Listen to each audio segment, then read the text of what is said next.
and welcome back to another episode of Mind Over Masculinity, the podcast where we get to real about men's mental health, emotional resilience, and today, a topic that could literally save lives: navigating the healthcare systems without losing your mind, your dignity, and your hope. Now, dear listeners, I know that a lot of you listening might feel like health is something that you will deal with later. Or maybe you have already found yourself caught up in uh, what today's guest calls the medical vortex. That whirlwind of tests, prescriptions, referrals, and more questions than answers, right? So, our guest today is Brian. So, welcome to the show, Brian. Thank you very much. Thank you for having me. Lovely, lovely. So, Brian, like before we start, I'll quickly love to introduce you to all the listeners. Dear listeners, let me tell you, Brian, he got stories, wisdom, and tools that could change the way you look at your health forever. So, at 81 years young, he has lived a life most of us would need three lifetimes to experience. Yes, exactly. So, so there is like advertising executive, political consultant, federal employee, army officer, bill collector. Yes, we are going there. Entrepreneur, and uh, now a first-time author with a premier publisher sharing hundreds of techniques that he's picked up from the trenches of life. Yes, now I guess you have understood why I was saying like 81 years young, and he has lived most of us that could, I mean, need three lifetimes to experience that. So, yes, and Brian's new book is all about life empowerment, practical tools for dealing with the distressing and also people that we all encounter. And today we are diving into one of those uh, predicaments that so many men actually face, like getting stuck in the healthcare system. So I'll not take much of your time, dear listeners. I'll quickly get into the discussion with one and only Brian. Welcome to the show. Thank you. Thank you. Lovely. So Brian, like, to start with, I mean, what do you mean when you talk about medical vortex? Uh, what does that look like for any average guy? Sure. And again, it's an honor to be on your highly acclaimed show. It's, I think, one of the few on the subject of Hmm. men's rights and men's health. I don't see many shows out there on that. So I Yeah. certainly applaud you for that. Thank you. Thank Um, you. the, the longest chapter in my book deals with how to deal with doctors. I have Okay. doctors, dentists, lawyers, plumbers, bad drivers, rude people, but the longest chapter is dealing with doctors, and I have more experience by far than most. Mhm. Um, I like to say, and it's based on hundreds and hundreds and hundreds of appointments, that the doctors are typically the worst at what they should be the best at, Mm. and that is the diagnosis. Um, Lawyers need a lot of analytical thinking to get through law school. Mm. Doctors, essentially, of course, you have to be very intelligent and very hardworking, but you need to be able to memorize. Yeah. And doctors, of course, don't take any classes in communication. Only a Mhm. third of them have a course in nutrition, and of course, you have to be assertive when you're dealing with the doctor because they are the doctor. So I do talk about the medical vortex, and that's because there are a lot of negative, positive, a lot of positive tests that turn out to be wrong, a bunch of negative tests that turn out to be wrong. Mm. Oftentimes, you get caught in the medical vortex. They want you to have a lot of testing, and then you have more testing and more testing and more testing. But I like to remind people, my readers, that the doctors advise, but we're in charge of our own health. Hmm. Exactly. So, like, do you remember the first time you felt yourself getting pulled into that system? Yes, only too well. I've had Hmm. 6 knee operations, Okay. and the first maybe 2 or 3 were necessary, but the 3rd one was an operation that I didn't really need whatsoever. In fact, I had a very bad side effect that I'm still carrying around.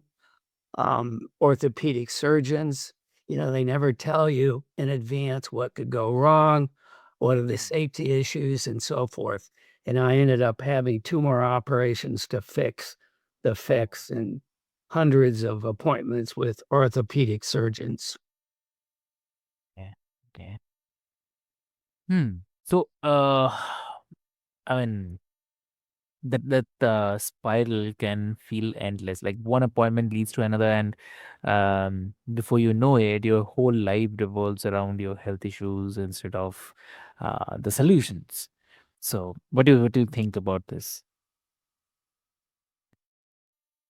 One thing I found you can do is Hmm. when you get caught in the medical vortex, you want to avoid it, of course. But Hmm. if you get stuck in it, and for example, your doctor has written an order for physical therapy and it never comes through, Hmm.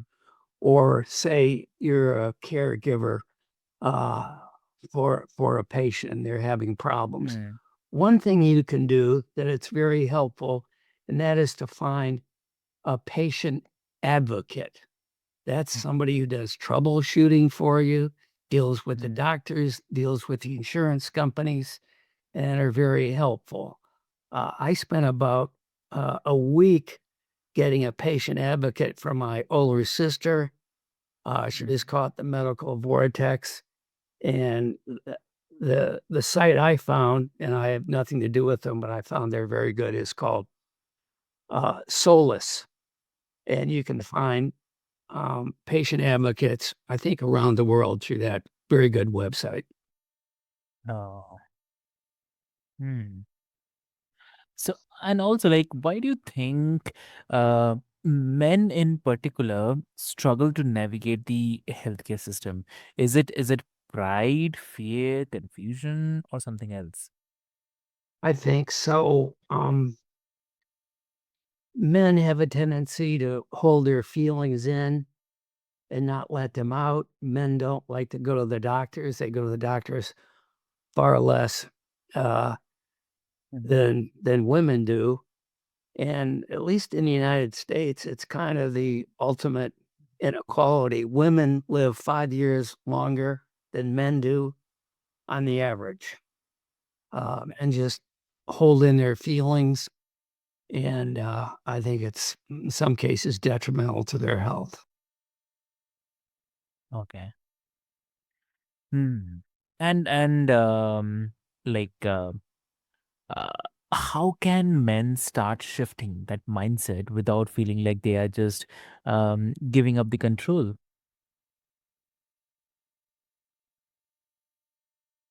It's it's easier said than done, but Hmm. I think one of the best things we can do is taking time to make friends, but also to believe in ourselves Okay. and not carry around a slight. A lot of Hmm. people get insulted by rude people, and they have a tendency to carry around a slight, which is not good for their mental health. I have lots of techniques to push back when an individual is in an unavoidable confrontation. Hmm. Okay. Okay.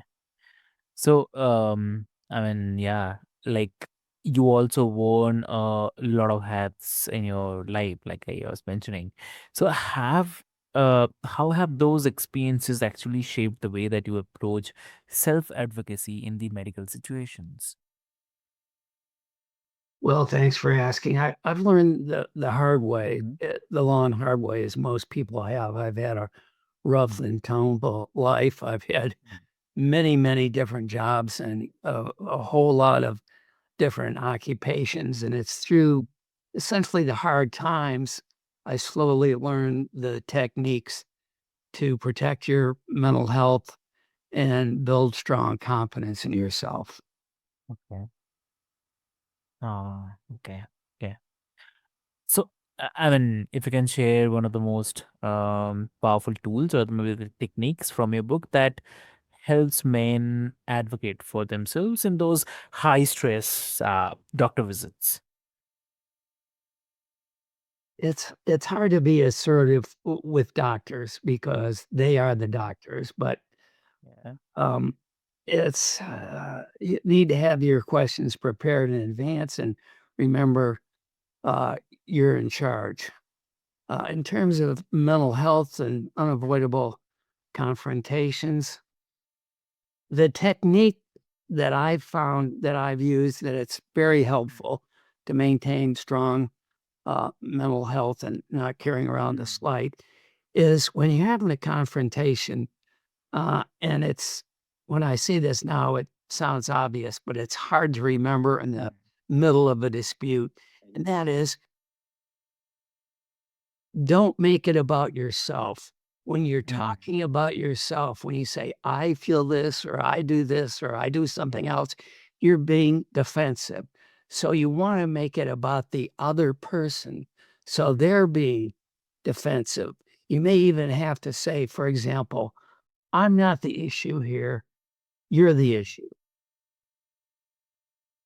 I'm talking about Wow. rude customer service, people who Mm, are mean, people who are insulting, people who don't want to be cordial. You have to leave the ball back in their court. Let them talk about themselves. You're talking about yourself. You're being defensive. Never complain. Never explain. Your friends don't need it. Your enemies consider it a sign of weakness. yeah. Ah, amazing. And I love that turning those yes doctor things moments into conversations where we actually partner in our own care. So yeah, and also like a lot of guys I know, like including one of my friend at times, just take the first diagnosis as gospel. And so why you think like it is important to challenge that as well? Because doctors often, I could recount the times, many, many times they've gotten diagnosis wrong. I saw Mm, one gastrologist and he gave me mm, an hour and a half of test and asked about my mm, family background and this and that, and finally said, well, you have irritable bowel syndrome. Well, it turned out I had a hernia. And he's never even, mm, never even gave me a physical for that part of my body. I had a problem mm, with vertigo once. It's a problem with your balance. I went to the hospital and they said, well, it could be your brain, it could be your eyes, it could be your ears. You need to do a whole bunch of tests. Well, guess what? My youngest daughter is a physician's assistant, and she told me about the Epley maneuver. It's a maneuver you can do at home on the bed. Um, and 15 minutes, I never had vertigo again. And I mm. never did get a diagnosis from the doctors on this vertigo. Okay. So, like, how do you suggest that men go about seeking a second option without feeling like they are uh, being difficult or maybe disrespectful? Well, you could, of course, see another doctor in the office, just make another appointment. As you say, don't take diagnosis as gospel. One technique Mm, I learned, and I learned it myself when getting an MRI or a C mm, scan, uh, because some radiologists are highly trained and some of them have read very few films. So what mm, you want to ask for in the hospital or the clinic or whatever is a double reading by the radiologist. mm, And that usually eliminates any false negatives or any false positives. Okay. Mm, got it. So like that's really gold. I mean, it's about respecting yourself enough to explore the options. So and you have seen the inside of a lot of different systems like the government, military, business. So what according to you are some of the common traps that men fall into when dealing with bureaucracy, whether it's a healthcare or maybe something else? It's a favorite subject of mine, trying to understand the system. And I did basic in the Army. I enlisted in the Army at the height of the Vietnam War. I did basic training, AIT, Mm. OCS, and Okay. I did things pretty much my own way. And you can imagine I got a Mm. whole lot of attention, a whole lot of attention. But the Army taught me, the Army is, they like to say, nobody overcomplicates like the US Army, and they're proud of it. But Mm. what I learned was rather than standing outside of the system and throwing rocks at the system, what an individual needs to do is to learn how the system works and use the system for their own advantage. And wherever you go, whether it's government or the military or wherever, there's always a system. Learn the system, make it work for you, Yeah. flow with the flow. True. Exactly. Yeah. And what's the one mindset shift that helps men avoid these traps and stay focused on the solutions? Uh, see again, please. So I'm saying like what according to you is the one mindset shifts that actually helps men avoid this kind of traps? Well, some people are not worth being drawn into a confrontation for. So it's like Yeah. the ratchet effect, one of the Uh-huh. traits of effective people. When you Mm. you get to a point of where the point of diminishing returns, you just want to change directions. Mm. So you get in a very heated confrontation. There's nothing to be gained for it. Just step back. You can always say you're on the phone. I'll be off the line now, and then hang up. Mm. Ah, lovely. So, I mean, uh, that sense of getting shuffled around like a number. So, yeah. And also, like, if a guy who is listening today feels like he's already caught in the medical vortex, then what's the first step you would recommend that he should take right now to start reclaiming his power? Try to find a patient's advocate. There are such things. They advocate with you, with the healthcare providers, with the doctors, with the insurance companies. Um, Once you get caught in it, it's hard to get out of it. But sometimes you don't need to take the test. If somebody offers you a test, you have a whole series of questions you want to ask. How soon will I get the results? How Mm. accurate are the results? Will I need any more tests? How long will I have these symptoms? How much should I be concerned? Okay. And like what, and also like if you can give one piece of advice that you wish you could have given yourself at the start of your own health journey, what that would be? Question doctors. Don't think that they know best because sometimes they don't. As I say, I found my own case, they're the worst at what they should be the best at uh, giving a diagnosis. So question, question, question, be assertive in all those meetings with Mm. doctors. Don't submit to tests if you don't feel like it. Um, and do your research before you go to the doctor and have your questions ready. True. Wow. Lovely.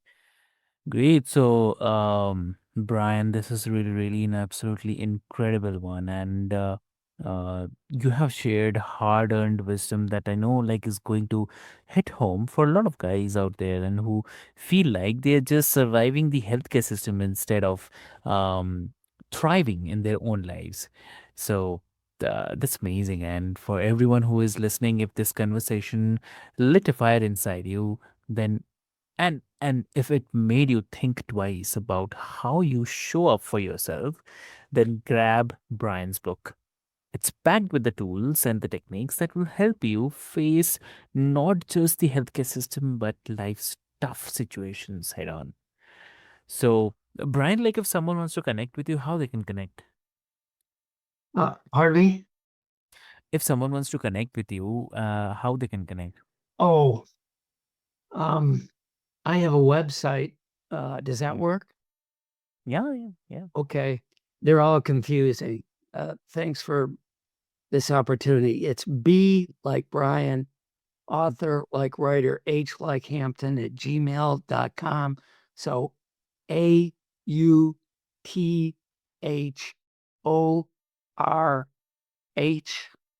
at gmail.com.